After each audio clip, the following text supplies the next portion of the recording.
Hello, I'm Kamal Santamaria. This is Counting the Cost on Al Jazeera, your weekly look at the world of business and finance. This week, democracy, peace and economic prosperity. Myanmar's opening up to the world, but who's winning the battle to rebuild the country? We talked to ASEAN's Secretary General about Myanmar, plus the territorial disputes in the South China Sea and the financial crisis.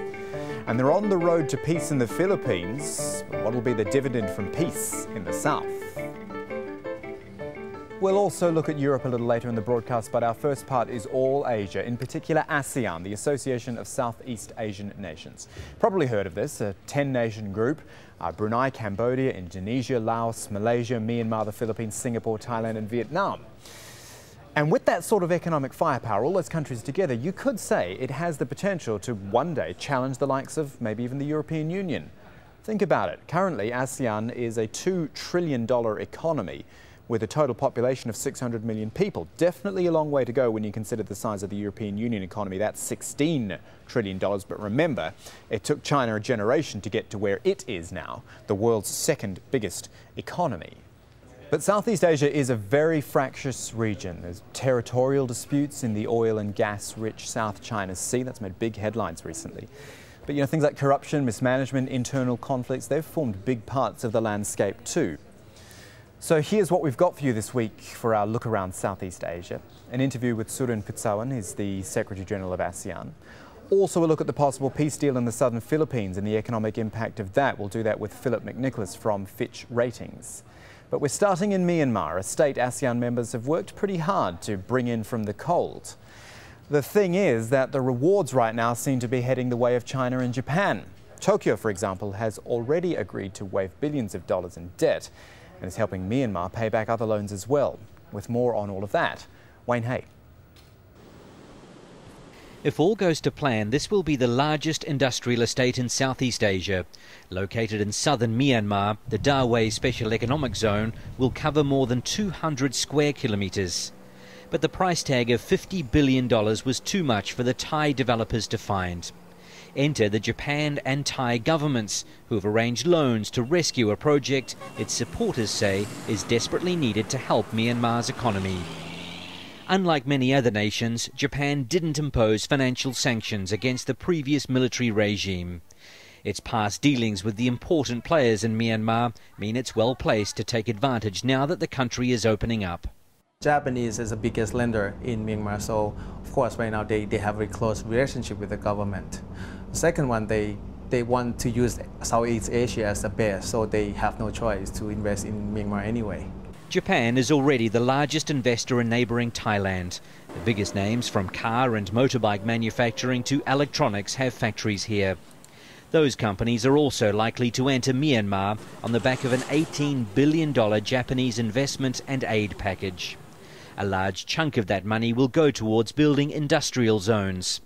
The Thais are confident Japan's big business won't desert them. I don't think Myanmar will become Thailand's competitor, but will instead complement our economy. And I don't think that foreign investors, especially the Japanese, will move from Thailand to Myanmar, because Myanmar still lacks infrastructure like steady electricity, labor skills, a standard banking system, and so on. But that's exactly what the likes of the Japanese want to help them with, and at the same time have the edge in the race to make money out of Myanmar.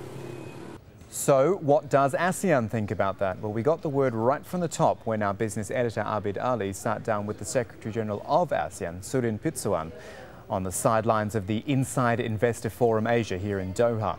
He began by asking if ASEAN nations were being sidestepped as Myanmar opened up its economy to the world. I think it's an open space. Definitely countries like Japan and China. China is next to it, and probably the longest border that Myanmar has with anybody is with China. China has with anybody is with Myanmar. So it's next door. Japan has been working on Southeast Asia since the early 60s. So it's natural that Japan would be ready to look for opportunities, both in terms of natural resources and manufacturing. The market is big enough. If it grows, if the purchasing power grows, definitely it's a good market. So But all the ASEAN countries are also, trying to help Myanmar to put its house in order, to create market mechanisms, currency exchange regimes, law, investment law, these things. So it's an open field, and I think Myanmar has to pick and choose who will be the best partners in what sector of the economic development that they're going to pursue. I don't think any country is going to be exclusive in trying to access into Myanmar. And Myanmar will be more pragmatic than that, than to have just one country dominating everything. So it'll pick and choose. It'll play a balancing game. There's been a lot of territorial disputes, in particular in the South China Sea. Is there a mechanism within ASEAN how you can deal with China? We are working on South China Sea, and we've been working on this for the last 10 years. 2002, we came up with what we call the Declaration of the Conduct over the South China Sea. It's a political statement expressing collective political will between China and the 10 ASEAN countries that we will be working to resolve this problem, but before that we will be restrained from open conflict, from using military power, but will rely on diplomatic and peaceful means.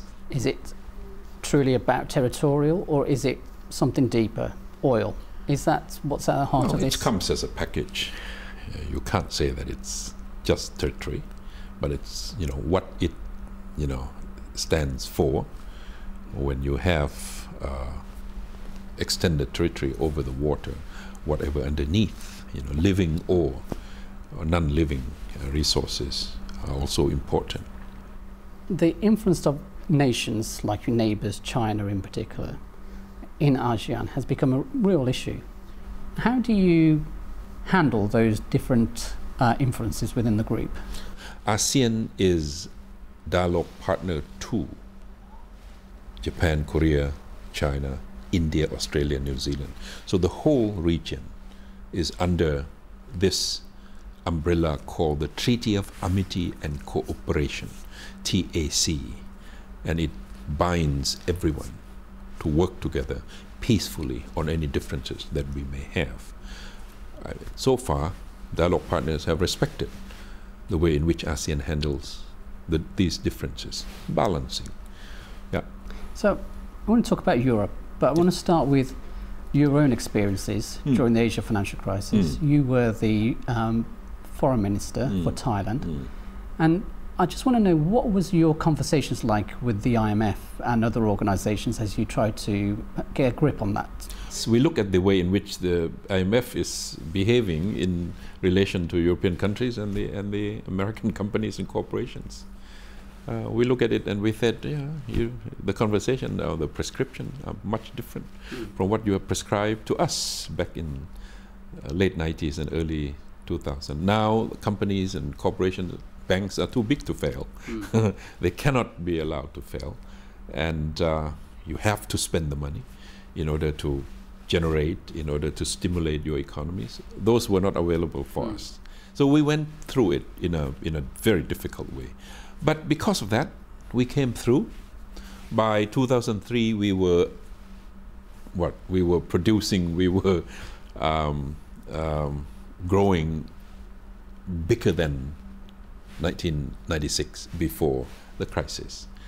And when Europe went into its own crisis, 2008,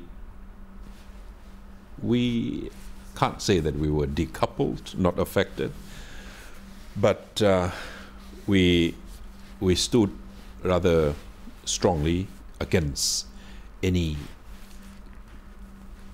heavy or major blow. Would you consider a single currency? No. The prospect in Europe, the example in Europe, has not been too encouraging.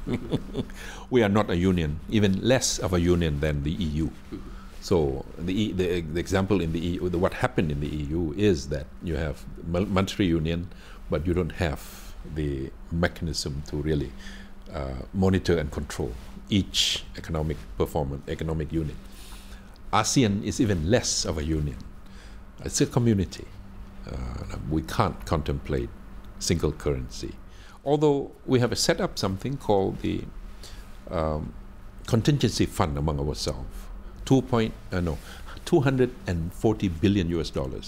That's ASEAN 10 plus China, Japan, Korea, for an emergency situation that one economy might want to turn to each other in the region rather than go directly to IMF. That $240 billion US is a mechanism of confidence to ourselves, among ourselves, and to the world, that East Asia knows what it is doing, that we have set aside a pool of resources so that we can help each other. So that kind of thing is something that we are improvising in order to avoid the kind of experiences that Europe and we ourselves have experienced back in late 90s. And from there we move to the Philippines, where a 4-decade-old conflict that's cost more than 200,000 lives could be drawing to a peaceful conclusion.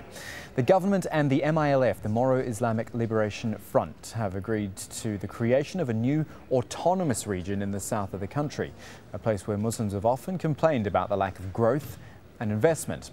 And not only that, there's a wealth of mineral deposits in the region too, meaning peace has many implications. Jamela Alandogan has more. The agreement creates a new political entity called Bangsamoro. The MILF will share political control of the region and its mineral resources with the national government. The Philippines has some of the world's richest deposits of gold, copper, and chromite. And while most parts of the country have had their share of mining development, companies have shied away from the conflict-ridden Moro areas. The Philippine Chamber of Commerce says countries in the Middle East are interested in investing in the region once the peace agreement is fully implemented. The economic expectations from this framework agreement are high, but many remain skeptical. It may be some time before the Bangsamoros themselves experience the benefits of financial investments. The fighting in the south has driven away investors for so long. This region is one of the poorest in the country. It is also the most lawless. For decades, warlords and political clans have controlled most of the resources, and that will make it even more difficult to transfer control of those resources to the MILF.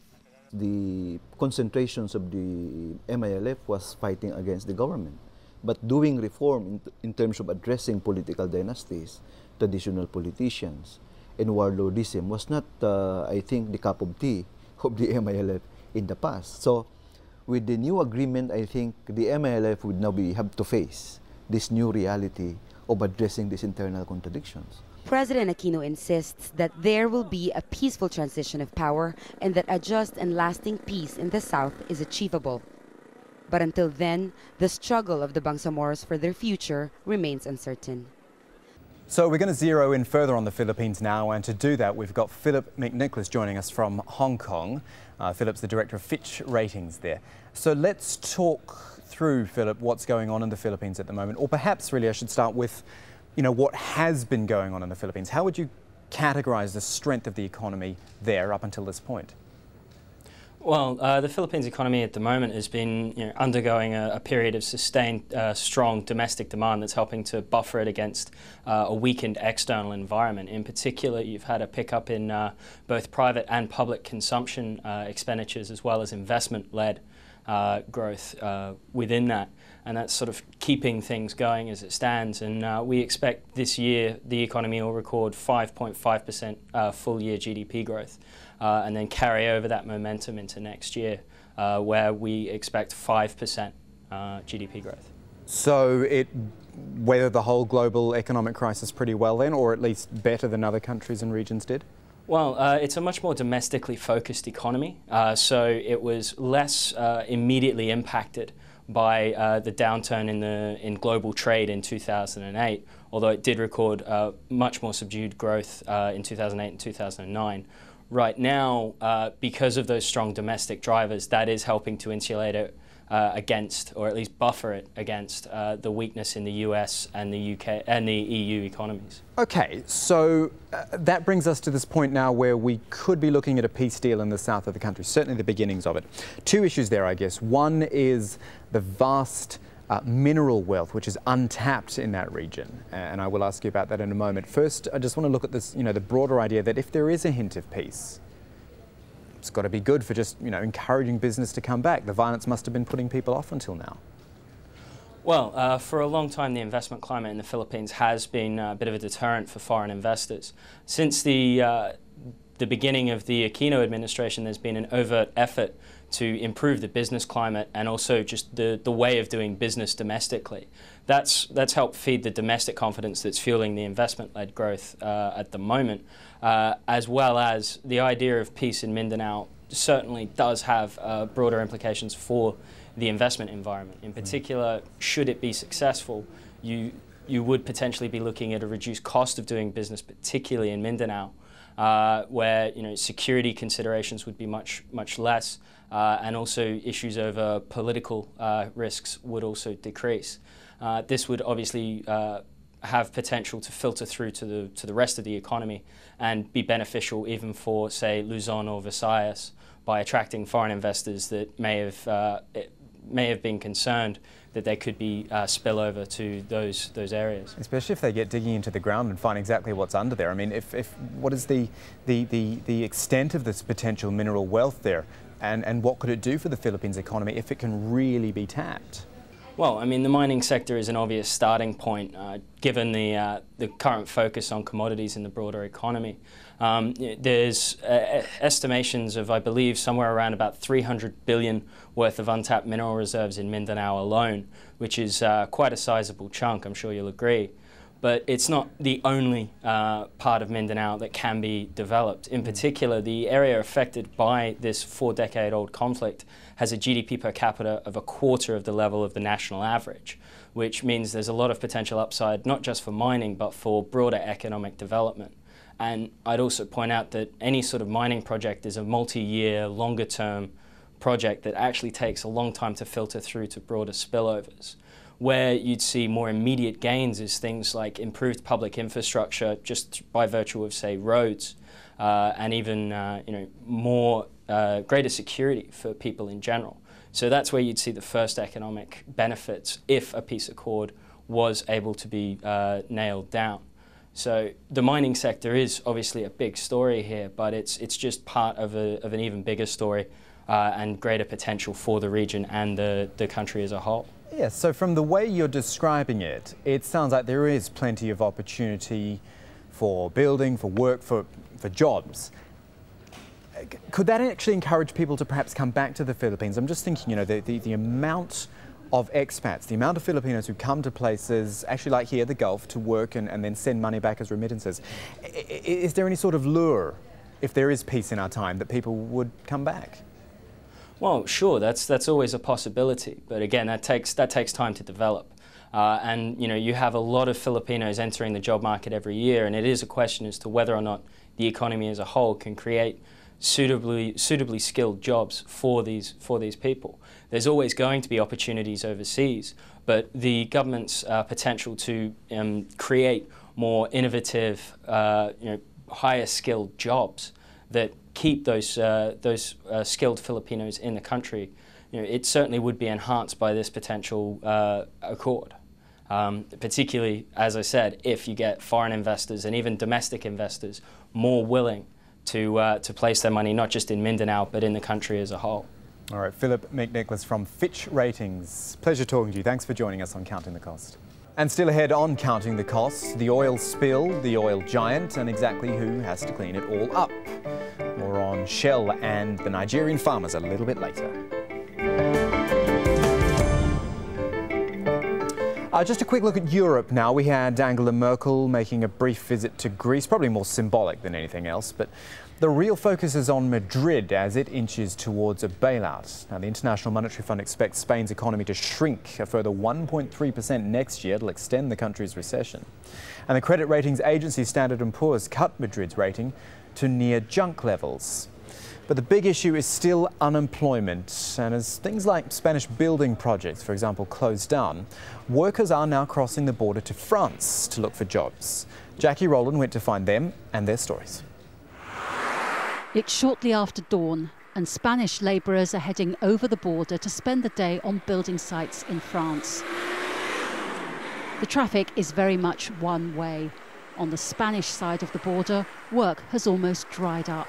This is what the European Union is meant to be all about, the free movement of people, goods and services. Well, that might work when the economy is going well, but at times of crisis, the old protectionism kicks in.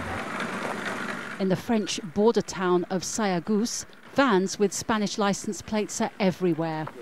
French builders complain that the foreign competition is stealing their business. A French labourer earns $15 an hour. A Spaniard will work for 10. For French businesses, it's terrible. The work we have here is enough for our companies. Unfortunately, there are lots of Spanish companies here working under what conditions we don't know. That's harming our companies in France. Denis Casamijana is putting the final touches to a new house in Sayagus. Unemployment in the town stands at 14%.